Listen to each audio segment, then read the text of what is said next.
Hello, I'm Brian Powers, at-large member of Lakewood City Council. And we're here today in the studios of beautiful Lakewood High School with Mayor Ed Fitzgerald and Police Chief Tim Malley. Welcome, gentlemen. Hi, Brian. Thank you. We're here today to talk about the city's public safety initiative, which was introduced earlier this year by the mayor and by the chief. And Mayor, wanted to start off with, you've only been in office a very short period of time, and yet you're able to put together such a detailed, comprehensive plan. How did you go about doing that?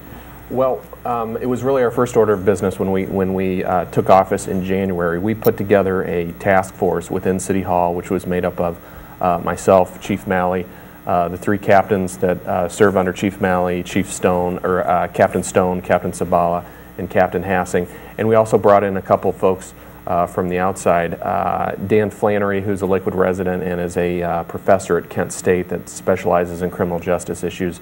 And also Rich Neff, who now is our city prosecutor, but is an individual who is not only a Lakewood resident, but he has about 18 years of experience as a county prosecutor, both in juvenile court and down in felony court. So we brought these folks together to see if within the course of about 60 days we could put together what we thought was a comprehensive program to address public safety in Lakewood, and we presented it to City Council, I believe, in first part of April, and it's been a very good response. So far, so good.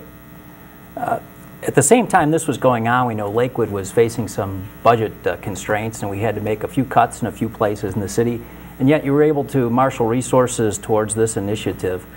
So it must have been pretty important. Why was it so important to you and the chief? Well, we knew that the city was facing tough financial times, and we communicated that to the residents. But the question was whether or not the residents felt that they could wait 1 or 2 or 3 years before we were in a stronger financial position. And from conversations that we had with the residents, and I'm sure that you've had those conversations yourself, they just weren't willing to wait.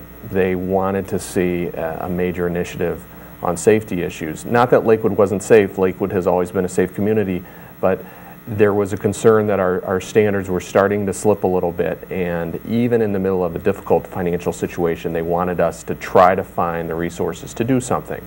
And so we did. We were able to put together a package which isn't extremely expensive, but for about $500,000 for this year, roughly, we were able to put together a package which combines a lot of different strategies. Part of it is adding more police officers. We've hired a few new police officers already, full-time police officers. We're looking at hiring more, and we're also looking at hiring a significant number of part-time officers. But we're not just spending money, we're also asking the citizens to do more. So we're going to have more citizen involvement through Black Clubs and Black Watches than we've ever had before. Well, let's talk about some of those details. I think one of the most exciting things from a resident's perspective that I've heard is about this idea of the neighborhood police officers. Can you tell us a little bit about that? Sure, Brian. That was one of the first items of business that we looked at, was how to get the Lakewood Police Department to become a better part of the neighborhood as it is. And one of the things we thought we could do was to be able to set up officers in many stations within the city, but not to have them confined to a mini station. We need them to be a better part of the community. And so we looked at assigning different officers to different sections of the community, and we ended up making that the ward breakdown. So we proposed getting 4 new police officers to supplement the full-time officers that we're going to have now within the mini station concept. And those officers now are going to be assigned to, as I said, to each of the wards, and they're going to be responsible to getting out, to meeting the people of that particular area, finding out what the problems are, their immediate concerns. The concerns of somebody at Cutant and Madison may be different from the concerns of somebody at Sloan and Detroit. And so we need them to know be that contact within the community, get that information back to the larger police department where we have more resources to bring to bear, and really just help to impact quality of life in the community. So these neighborhood police officers themselves are experienced Lakewood members of the Lakewood force, but we're hiring 4 additional members to the force. Is that correct? Right. What we identified is we didn't want to take away from the excellent response time we have now, from the rapid response that we have to calls for service, from the officers that are in their motorized patrol now and on the street and answering the calls for service every day. We didn't want to take away from that. We wanted to add to it to make it better. So those are where the new officers will come in. They'll supplement the people going to neighborhood officers. And the neighborhood officers are experienced policemen. They've been in the community a long time. Some are residents, and they really have a wealth of experience and knowledge and institutional knowledge about what's going on in Lakewood, what the police department can have to offer, and they're really going to be a valuable asset in the community. The other, one of the other exciting things going on in the police department is the addition for the first time of part-time police officers. Can you tell us a little about what their duties will be? Well, their duties are going to be to kind of supplement the full-time officers that are responding to call for service. What we found is that police work isn't quite all the glory and the things you might see on TV all the time, all the excitement. There's a lot of downtime with police officers, and sometimes it's not real productive, but it's necessary. Things such as guarding prisoners on a hospital or transporting somebody who's been arrested to a different jail facility. Those all take officers off the street that are not available to respond to the community's calls. And so we wanted to find some way to keep the officers on the street that are always ready and always able to respond, and at a lower cost to have another officer that can handle some of those other details. And so we're going to bring those part-timers on to kind of supplement them in that regard. And when that sort of detail is not needed, these officers are going to be on bike, on foot. They're going to be assigned to the parks. They're going to be assigned to the downtown neighborhood. They'll be assigned to areas of concern that we might have in the community that need some targeted response.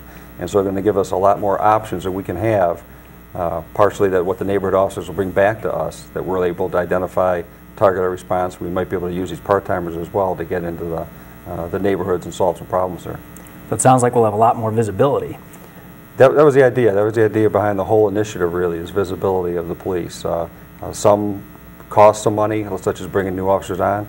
Some parts of the initiative really don't cost anything. They're kind of a different utilization of resources we already have, but they're all geared towards making the department more visible in the community. In any given shift, how many part-time officers, for example, will there be?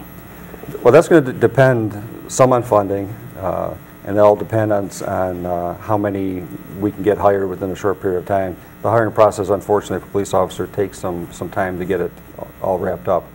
But we're looking at any time to have probably 2 officers on 16 hours a day, so 2 full 8-hour shifts of 2 officers, and they'll be able to handle those tasks that the full-time officers do now that aren't productive, really.